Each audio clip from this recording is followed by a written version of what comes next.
ఆంధ్రప్రదేశ్ రాష్ట్ర ఉప ముఖ్యమంత్రి కొణిదెల పవన్ కళ్యాణ్ మంగళగిరిలోని ఆయన క్యాంపు కార్యాలయంలో పలువురు ఉన్నతాధికారులు మర్యాదపూర్వకంగా కలిశారు.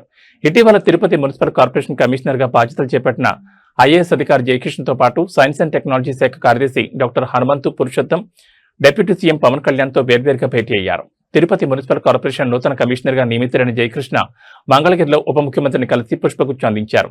ఆ తర్వాత సైన్స్ అండ్ టెక్నాలజీ ఇన్నోవేషన్ శాఖ కార్యదర్శి డాక్టర్ హనుమంతు పురుషోత్తంతో జరిగిన భేటీలు రాష్ట్రంలో సైన్స్ అండ్ టెక్నాలజీ రంగాన్ని మరింత అభివృద్ధి చేయడానికి తీసుకోవాల్సిన చర్యలపై సుదీర్ఘంగా చర్చించారు.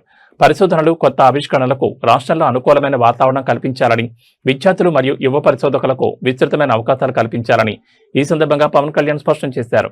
ముఖ్యంగా సమాజంలో యువతలో శాస్త్రీయ దృక్పథాన్ని పెంపొందించే వైజ్ఞానిక కార్యక్రమాలను మరింత విస్తృతంగా చేపట్టాలని అధికారులకు డిప్యూటీ సీఎం మార్గదర్శనం చేశారు.